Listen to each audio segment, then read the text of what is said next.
क्या आप जानना चाहते हैं कि वेल्दी या बिलियनियर लोगों की हैबिट्स क्या होती है?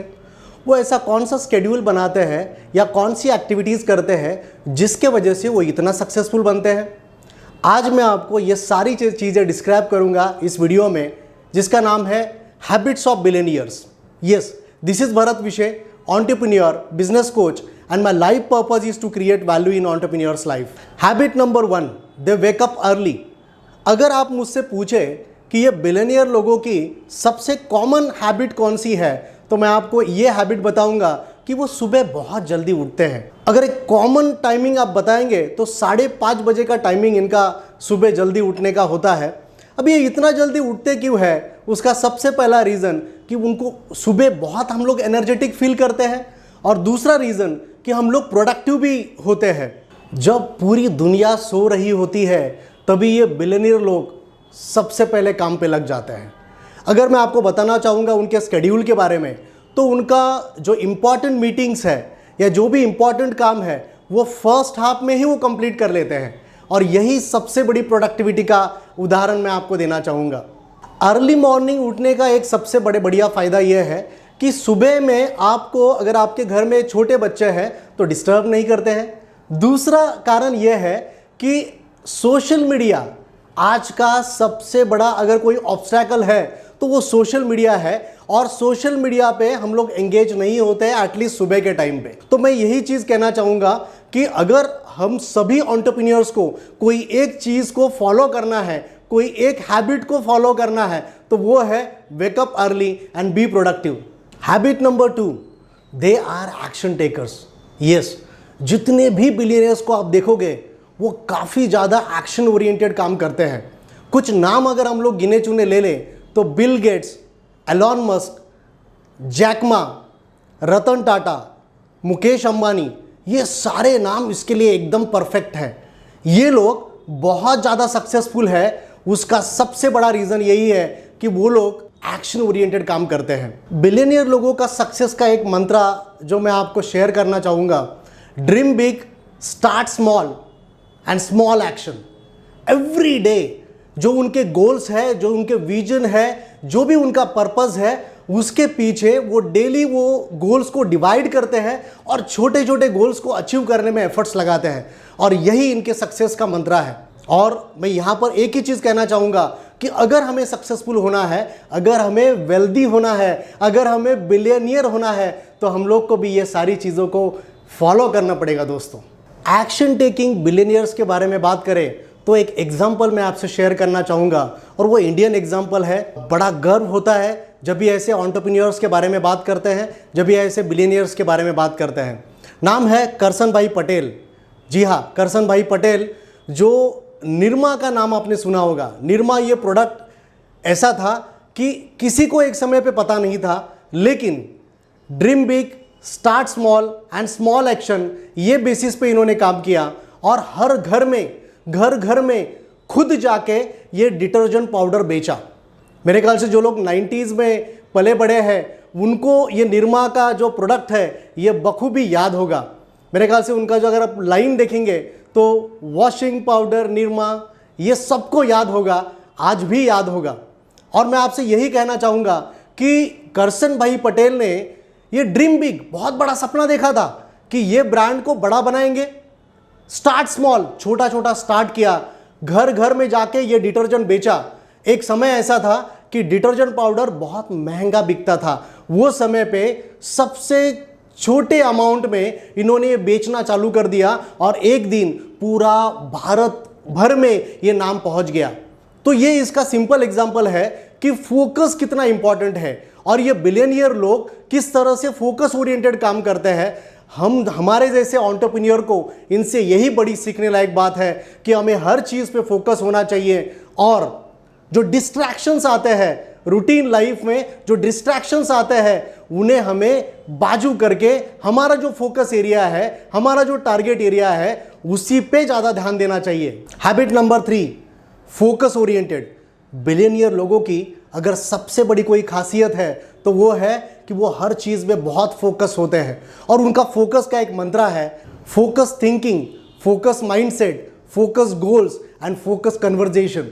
ये हर चीज़ में फोकस होते हैं और इनको अपने ध्येय के अलावा, अपने गोल के अलावा और कुछ भी नहीं दिखता है। दोस्तों, हमें भी यही चीज़ को फॉलो करना है अगर हमें बिलियनियर बनना है। बहुत सारे बिलियनियर्स पार्किंसन लॉ पे काम करते हैं। आप बोलोगे ये पार्किंसन लॉ है क्या? तो आपको बताना चाहूँगा कि किसी भी काम को अगर डेडलाइन दे के कंप्लीट करे तो उसको बोलते हैं पार्किंसन लॉ। जैसे मैं आपको एक छोटा सा उदाहरण से ये स्पष्ट करूंगा कि मैं कई सारे ऑथर लोगों से मिलता रहता हूं और कुछ ऐसे भी ऑथर हैं जिनको मैंने पूछ लिया कि आपका बुक कभी आने वाला है, कभी पब्लिश होने वाला है। तो कोई बोलता है 5 साल से एफर्ट्स ले रहा हूं, कोई बोलता है 10 साल से एफर्ट ले रहा हूं, कोई बोलता है 1 साल से एफर्ट ले रहा हूं और कोई ऐसा भी है जो बोलता है 2 महीने में मेरा बुक पब्लिश हो जाएगा, ये डेट को हो जाएगा। इसका मतलब क्या है? इसका मतलब बहुत सिंपल है कि किसी भी काम को अगर स्पेसिफाइड डेडलाइन देके कंप्लीट करे तो वो उसको उतने ही टाइम में स्ट्रेच करके कंप्लीट किया जा सकता है। मेरा एंटरप्रेन्योर दोस्तों से यही एक रिक्वेस्ट है, उनको सजेशन है कि हमें भी किसी भी काम को डेडलाइन देके ही कंप्लीट करना चाहिए, उसे और स्ट्रेच करने की जरूरत नहीं पड़ेगी। Habit number 4, values. बिलियनियर लोग या वेल्दी लोग एक चीज हमेशा फॉलो करते हैं and that is nothing but values. Values के मामले में कभी वो पीछे नहीं रहते हैं। एक छोटा सा एग्जांपल दूंगा और बहुत इंटरेस्टिंग एग्जांपल है, आपको मजा आ जाएगा सुन के। नारायण मूर्ति और सुधा मूर्ति, इनका जो लड़का है रोहन मूर्ति, इन्फोसिस आप जानते हैं। एक बार रोहन मूर्ति अपने माताजी के पास गया और उनको बोला कि मेरे फ्रेंड का बर्थडे 5 स्टार होटल में हो गया, बड़ा मज़ा आया, मैं भी अपने दोस्तों को 5 स्टार होटल में ही पार्टी देना चाहता हूँ। और माताजी ने पूछा, सुधा मूर्ति जी ने पूछा कि कितना खर्चा आएगा? तो उन्होंने बोला कि 50,000 रुपये आएगा। माताजी बोली, अरे ये तो बहुत ज़्यादा है, अगर 20,000 रुपये अपने ड्राइवर को दे दो तो उसका बच्चा पूरा एजुकेशन ले लेगा। 20,000 रुपये। और रोहन मूर्ति को वो टाइम पे वो बात कुछ रुचि नहीं, उनको मज़ा नहीं आया, दुख हो गया इस चीज़ का कि मुझे इतना बिलियनियर लोग हैं हम लोग, लेकिन 50,000 रुपये मुझे नहीं मिल रहे हैं। लेकिन आज जब भी रोहन मूर्ति इतने बड़े हो गए, आज इन्फोसिस में चेयरपर्सन काम कर रहे हैं, और जब भी ये किस्सा उनको याद आता है तो बोलते हैं कि अगर ये वैल्यूज नहीं होती तो आज शायद मैं यहां पर नहीं होता। उन्होंने वो ड्राइवर को जब भी 20,000 रुपये दिया तो उनके चेहरे पे जो हंसी थी, जो आनंद था, जो वैल्यूज उन्होंने सिखाई यहां पर, ये काबिल तारीफ। सेकेंड एग्जाम्पल दूंगा, बिल गेट्स। कौन नहीं जानता है? 23 में से 18 बार फोर्ब्स के लिस्ट में आए हैं। बिलियनियर के लिस्ट में काफ़ी ऊपर के नंबर पे रहते हैं हमेशा। इनकी लड़की एक बार एक रेस्टोरेंट में गई और वहाँ के वेटर को उन्होंने $500 का टिप दिया।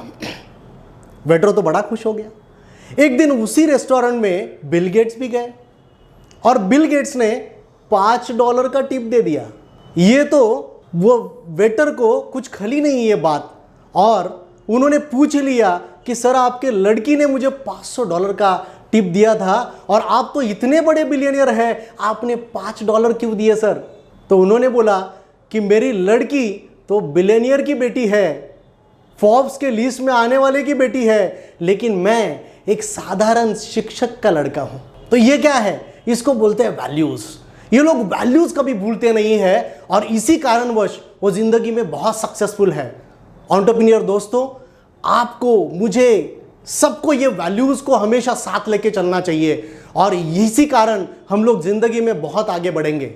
Habit number 5, self learnings. Billionaire लोगों की अगर दूसरी कोई कॉमन हैबिट है तो वो है सेल्फ लर्निंग। वो हमेशा कुछ ना कुछ नया लर्न करते रहते हैं।